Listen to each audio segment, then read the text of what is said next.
नमस्कार, मैं डॉक्टर विजयलक्ष्मी आज आपके समक्ष एक बहुत ही महत्वपूर्ण कविता प्रस्तुत करने जा रही हूँ।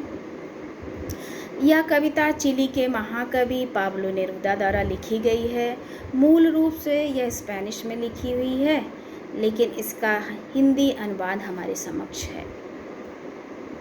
पाब्लो नेरुदा वैसे तो उनका जन्म चिली में हुआ था, चिली के कवि थे, परंतु अपनी कविताओं के कारण, कविताओं की प्रसिद्धि के कारण वो एक विश्व कवि के रूप में जाने जाते हैं। उनकी ये कविता आज के युग में बहुत ही प्रासंगिक है। आज के इस भौतिकवादी युग में अगर हम देखें, अपने आसपास महसूस करें, तो बहुत ही गजब की आपाधापी है, एक अंधी दौड़ है। उसमें ये कविता को हम पढ़ें और समझें तो ये बहुत ही प्रासंगिक हो उठती है। इस अंधी दौड़ में हम देखें तो हर व्यक्ति उदास है, दुखी है, किसी बेचैनी से ग्रस्त है। प्रश्न उठता है क्यों? उसके पास इतनी भौतिक सुख सुविधा होते हुए भी जीवन में इतनी उदासी क्यों है? इसी प्रश्न का उत्तर देती है ये कविता। कविता का शीर्षक है धीरे धीरे मरना।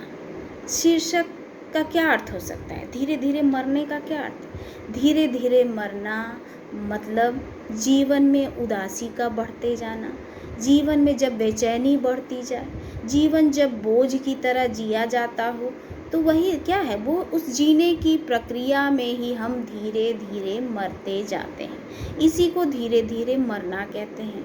जब जीवन में आनंद की प्राप्ति ना हो, जीवन में ताजगी ना हो, जीवन में जीवंतता ना हो, तो उसे हम जीवन थोड़ी कहेंगे। उसको तो हम सही ऐसे ही कह सकते हैं कि वह धीरे धीरे मर रहा है। तो हम थोड़ा इस कविता की पंक्तियों को देखेंगे। पंक्तियाँ हिंदी में अनुदित हैं, मूल रूप से तो स्पेनिश में लिखी हुई हैं। हिंदी में हैं पंक्तियाँ।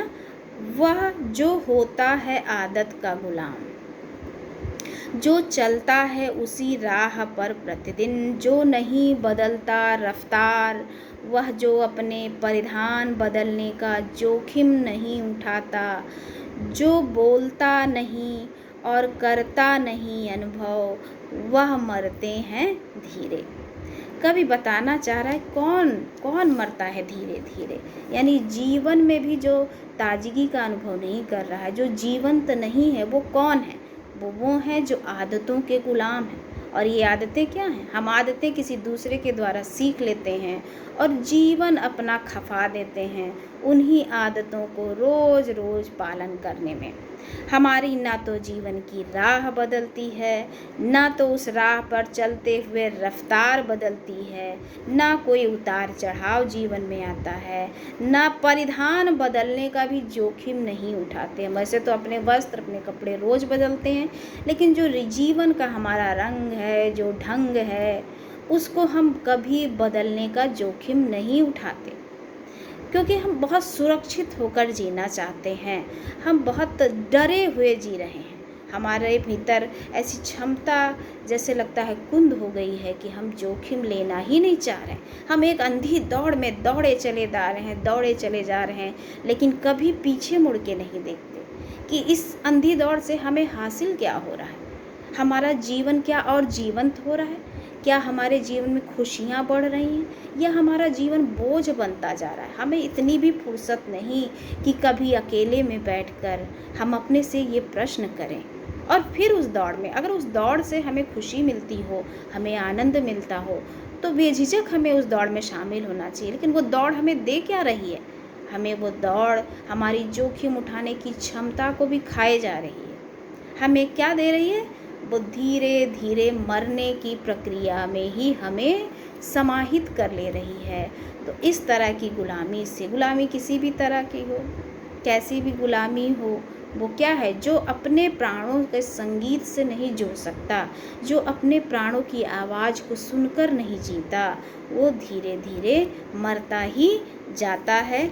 अगली पंक्ति है, जो कभी सब कुछ उल्टा पलटा नहीं करते, जो अपने कार्यस्थल पर प्रसन्न चित्त नहीं रहते, जो नहीं लेते जोखिम अनिश्चित को निश्चित से बदलने का, जो करते नहीं पीछा एक सपने का, जो करते नहीं जीवन में एक बार भी परिपक्व सलाह को अनदेखा, वो मरते हैं धीरे। कौन मरता है धीरे? आगे कवि कहता है, जो कभी कुछ उल्टा पलटा नहीं करते। अरे उल्टा पलटा करने के लिए भी साहस होना चाहिए। आज हम इस आपाधापी में अपने जीवन के का जो सहज साहस है उसे खोते जा रहे हैं। हम साहस से कोई फैसला लेने के लिए तैयार ही नहीं, कुछ नव निर्माण करना ही नहीं चाहते। बने बनाए ढर्रे पर चलना हमें आसान लगता है, और इस आसान को जब हम चुनते हैं तो कहीं ना कहीं इस आसानी में हमारा जीवन हमें खोता हुआ नज़र आता है। और ऐसे लोग जो दूसरे की सलाह पे ही चलते, कभी एक बार भी किसी परिपक्व सलाह को अनदेखा नहीं करते। यानी वो हम हर काम के लिए दूसरे का मुंह देखते हैं कि दूसरे अगर सलाह दे रहे हैं तो वो चीज़ अच्छी होगी। अगर दूसरे कहते हैं कि तुम्हें डॉक्टर बनना चाहिए, इंजीनियर बनना चाहिए, तो उसी के पीछे दौड़ लिए, डॉक्टर बनने की दौड़ में शामिल हो गए। हमने अपनी आवाज़ नहीं सुनी, अपने भीतर की संभावना को नहीं टटोला कि क्या हम डॉक्टर बनने में खुश होंगे, कि हम टीचर बनने में खुश होंगे, कि हम मोची बनने में खुश होंगे, कि हम बढ़ई बनने में खुश होंगे। हम क्या बनकर खुश होंगे? हम चित्रकार बनकर खुश होंगे कि कवि बनकर खुश होंगे? हमारे प्राणों का क्या संगीत है, क्या तारतम्यता है, हमारे भीतर कौन सी विशेषता है, उसको हम अनदेखा कर देते हैं और दूसरों की सलाह पर हम अपने कार्य को चुन लेते हैं। और जब ऐसे हम टीचर बनना नहीं चाहते, हमारे अंदर शिक्षक बनने की उस तरह की जैविक योग्यता नहीं है, फिर भी हम शिक्षक बन गए हैं, तो क्या हम शिक्षा दे सकेंगे या शिक्षा देते हुए हम प्रसन्न हो सकेंगे? कभी नहीं। इसीलिए कवि कहता है, जो अपने कार्यस्थल पर प्रसन्न चित्त नहीं रहे, तो प्रसन्न चित्त रहेगा भी कैसे कोई कार्यस्थल पर प्रसन्न चित्त रहने के लिए तो ये आवश्यक है कि उसकी जिसमें रुचि हो वही वो कार्य करे। लेकिन सब कुछ समाज में हम देखें तो सब कुछ अस्त व्यस्त दिखाई देता है। इसलिए कार्यस्थल पर भी देखिए तो सबके चेहरे उदास हैं, सब में बेचैनी है, अपने कर्म के प्रति ईमानदारी नहीं दिखाई पड़ती है। क्यों? क्योंकि वो जो काम करने वाले लोग हैं उनकी संभावनाएं कुछ और थी, वो कुछ और बनना चाहते थे और कुछ और बन गए हैं। तो ऐसे लोग क्या होते हैं? धीरे धीरे मरते जाते हैं। देखिए इस कुछ पंक्तियां हमने इस कविता की प्रस्तुत की। इससे जो सार रूप में कवि कहना चाहता है वो यही कहना चाहता है कि हमेशा व्यक्ति को अपने आत्मा अनुभव पर एकमात्र भरोसा करना चाहिए। दूसरे का अनुभव वो दूसरे का है, वो दूसरे के लिए है, दूसरे के जीवन के लिए है, वो आपके लिए नहीं हो सकता।